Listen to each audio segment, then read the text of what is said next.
Good afternoon students. आज हम लोग क्लास 11th की हिंदी में चैप्टर 17 दुष्यंत कुमार द्वारा रचित गज़ल नामक शीर्षक से अंतिम यानी 7वीं गज़ल का अर्थ और कुछ काव्य सौंदर्य पर आधारित प्रश्नों का उत्तर देखेंगे।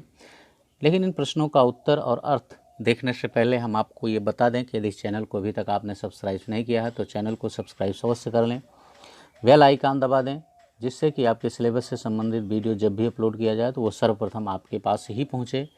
वीडियो को अधिक से अधिक लाइक और शेयर करें। हमें भी कमेंट करके यह ज़रूर बताएं कि ये वीडियो आपको कैसा लगा। तो आइए देखते हैं 7वीं और पाठ की अंतिम गज़ल। दुष्यंत कुमार जी कहते हैं, जिए तो अपने बगीचे में गुल मोहर के तले, मरें तो गैर की गलियों में गुल मोहर के लिए। देखिए, इन दोनों लाइनों में एक गुलमोहर शब्द आया है।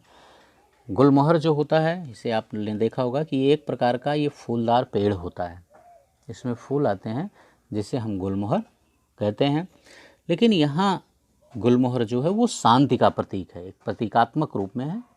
बताया गया है कि गुलमोहर जो है वो शांति का प्रतीक है।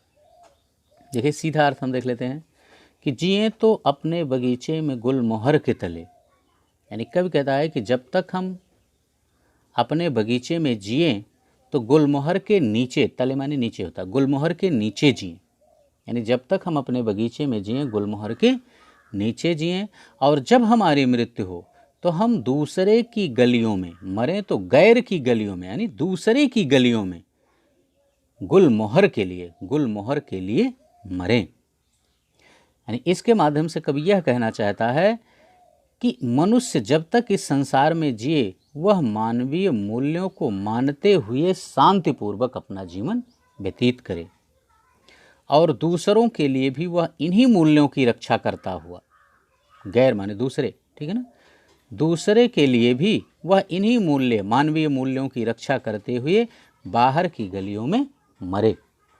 अर्थात वह जब तक जिए तब तक स्वयं उसको शांतिपूर्वक जीना चाहिए और दूसरे लोग भी शांति से रहें, उसे शांति की खोज में ही दूसरे की गलियों में भी मरना चाहिए, ठीक है ना।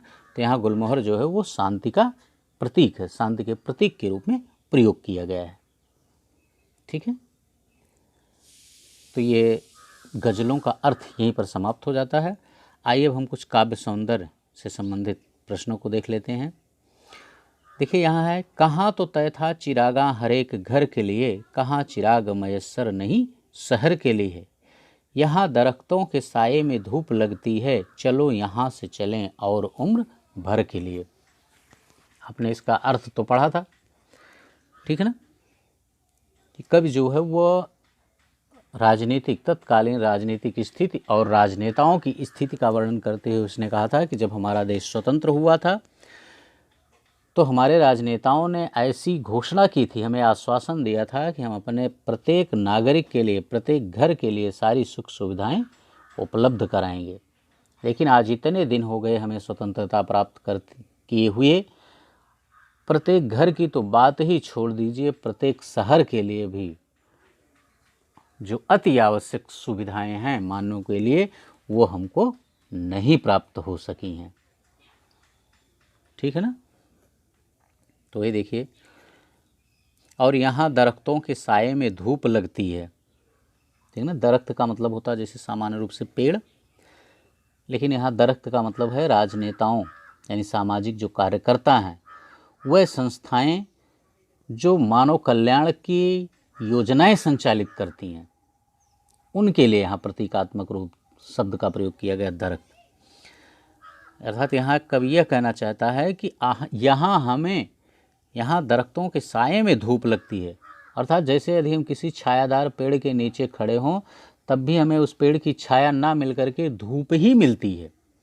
अर्थात इन जो कल्याणकारी योजनाओं का संचालन करने वाली जो संस्थाएं हैं, उन संस्थाओं के समीप रह करके भी हमें उन कल्याणकारी योजनाओं का कोई लाभ नहीं मिलता है।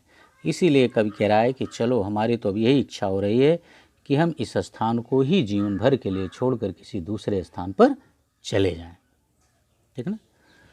तो आइए अब हम इस पे आधारित पहला प्रश्न देखते हैं कि भाव सौंदर्य स्पष्ट करना है। ये तो आपने सीधा अर्थ देखा, फिर मैंने बता दिया गज़ल आपको पढ़ाते समय मैंने इसका अर्थ बताया ही था।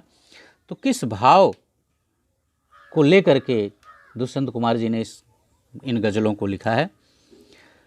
तो देखिए, कवि ने राजनेताओं की झूठी घोषणाओं व सरकारी संस्थाओं के भ्रष्ट तंत्र पर व्यंग किया है।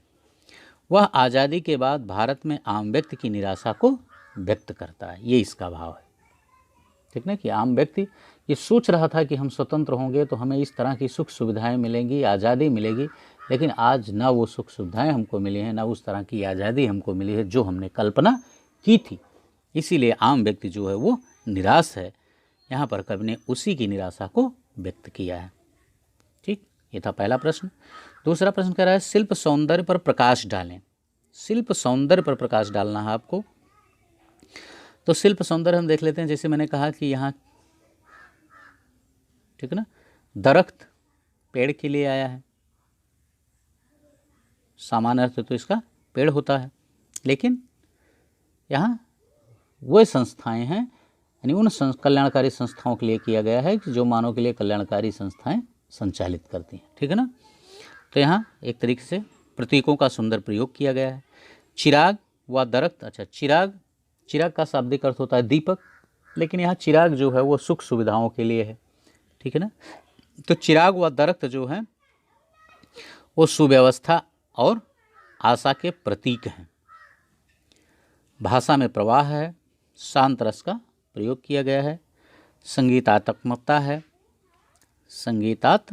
है और साय में धूप के द्वारा विरोधाभास अलंकार का प्रयोग किया गया है।